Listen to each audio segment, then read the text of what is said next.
Olá pessoal, tudo na paz? Estamos começando agora a aula de número 15, os fenícios. Os fenícios, na verdade, são os cananeus. Eles vão receber esse nome dos gregos. Os gregos vão chamar os cananeus de fenícios, devido a eles serem bons comerciantes. Eles vendem muito uma ostra chamada murex. E esse murex, você extrai a tinta, você ferve ele, extrai a tinta vermelha, cor fênix. Por isso que os fenícios, os cananeus vão ser chamados de fenícios, porque os gregos falam assim, olha lá os caras que estão vendendo aquele negócio de cor fênix, aí fenícios. Por isso eles recebem esse nome. Vamos falar mais pra frente sobre isso. Então os fenícios, qual a localização dos fenícios? Eles ficam localizados na região norte da Palestina, o atual Líbano, coloquei no mapa ali. A economia deles basicamente é comercial marítima. Eles vão desenvolver várias feitorias ao longo do mar Mediterrâneo, onde vão colocar colônias para poder vender suas mercadorias, certo? E a política deles é uma talassocracia. O que é uma talassocracia? É um governo que quem governa são os grandes comerciantes. Pessoal, os fenícios vão ser muito importantes para a nossa história, porque são eles que vão desenvolver o primeiro alfabeto fonético. Não é o alfabeto que nós conhecemos hoje, é um alfabeto mais primitivo, mas é o primeiro alfabeto que vai utilizar fonemas. Vai utilizar umas letras e umas consoantes que vai dar um som. Então eles estão localizados aí entre o mar Mediterrâneo, a região estreita, uma região muito estreita, olha ali a setinha vermelha, logo ali acima da data, setinha vermelha ali. Então eles têm o oceano à frente, o mar Mediterrâneo à frente, e nas costas vão ter as montanhas rochosas, vai ter muita madeira. Então eles utilizam essa madeira para poder fazer suas embarcações e vender suas mercadorias ao longo do mar Mediterrâneo.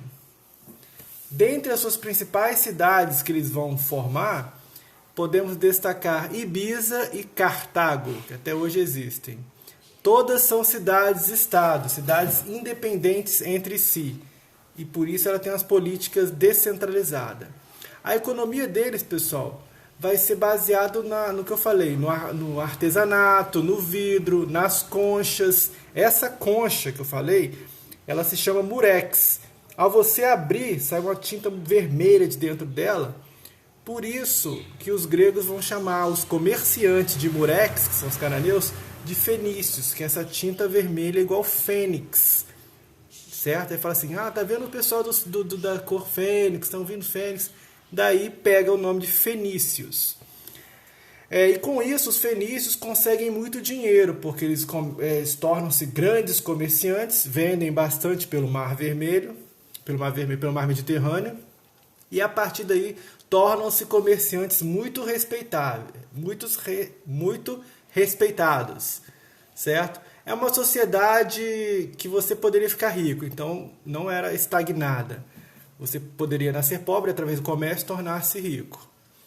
E como é que era a religião dos fenícios? Uma religião politeísta, como era característica da época. Tirando os hebreus aí que eram monoteístas, os fenícios, eles destacam também porque eles eram politeístas. O que é politeísmo mesmo?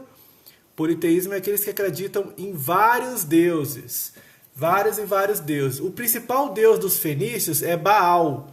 Baal é o principal deus dos fenícios. É o deus das alturas, deus da tempestade, deus dos raios. E a cultura principal que os fenícios deixam pra gente é a cultura do comércio e da navegação. E não se esquecer que uma das importâncias fundamental deles foi a criação do primeiro alfabeto fonético, certo? Então eles utilizavam o comércio marítimo, eles vão construir seus navios, inclusive de árvores, dentre elas o cedro do Líbano, uma árvore muito resistente e fácil flutuação, por isso que eles pegam as árvores e fazem embarcações que vai flutuar tranquilamente no mar. E seguindo aqui. Então, inclusive a bandeira atual hoje do Líbano é uma árvore de cedro do Líbano. As táticas comerciais que eles utilizam, eles vendem muito vasos de argila, né? Eles sabem, gente, o que cada povo necessita. Então, eles utilizam-se desse conhecimento para poder vender o que as pessoas precisam. Eles compravam vinho, compravam papiro no Egito, vendia cedro. Eles tinham um tino comercial muito forte, sabiam o que os seus clientes queriam. E eram tolerantes, eles tinham tolerância religiosa, eles acreditavam em vários deuses, inclusive faziam até estátuas de deuses de madeira para poder vender para a população comprar também. Eles queriam ganhar dinheiro de qualquer forma. A identidade deles, como nós falamos, eles vão ser conhecidos como fenícios, devido a essa cor vermelha que vai sair desse caramujo, desse murex, né? E eles não são um povo único, são vários povos que vão se formar através desse comércio, certo? O legado, qual a herança que os fenícios deixaram para nós? Como falei, o alfabeto fonético, com letras, artes, milhares e milhares de artes também deixaram, artes com letras, com vasos, artefatos de artesanato. E também a criação desse alfabeto fonético, pessoal, temos que lembrar o seguinte, eles criaram porque outro povo não criou antes. Como eu falei, eles são comerciantes. Eles precisam se comunicar de forma fácil com seus clientes. E antigamente, não sei se vocês lembram, eu falei na aula anterior de Egito Antigo, as letras do alfabeto egípcio são escritas pictográficas, ou seja, são vários e vários símbolos. Para você falar uma palavra, você tem vários símbolos ali para poder representar, os hieróglifos. E isso é muito difícil para você escrever rapidamente. Eles precisam escrever quando está vendendo, quando está comprando, para poder ganhar tempo. Então eles criam as 22 letras do alfabeto, algumas do alfabeto atual, para poder simplificar essa linguagem. Certo? Porque eles precisam falar com facilidade com os outros povos. E a religião deles, como nós falamos, são vários e vários deuses.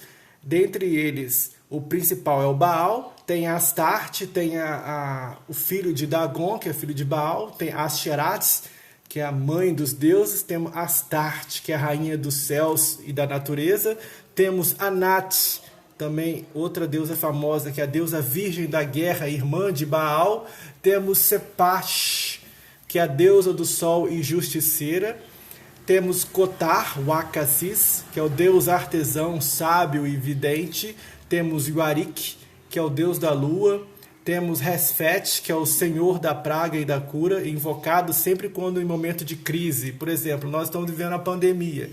Eles invocavam Hashkef, que era o senhor da praga e da cura. Ele dava cura para os momentos de dificuldades. Tinha também Adon, que era o deus da vegetação, Eshmun, que era o deus da saúde, deus da cura. Ele segura, inclusive, uma serpente numa mão e um machado na outra mão. Inclusive, esse vai ser um dos símbolos que a medicina, inclusive, vai até utilizar atualmente.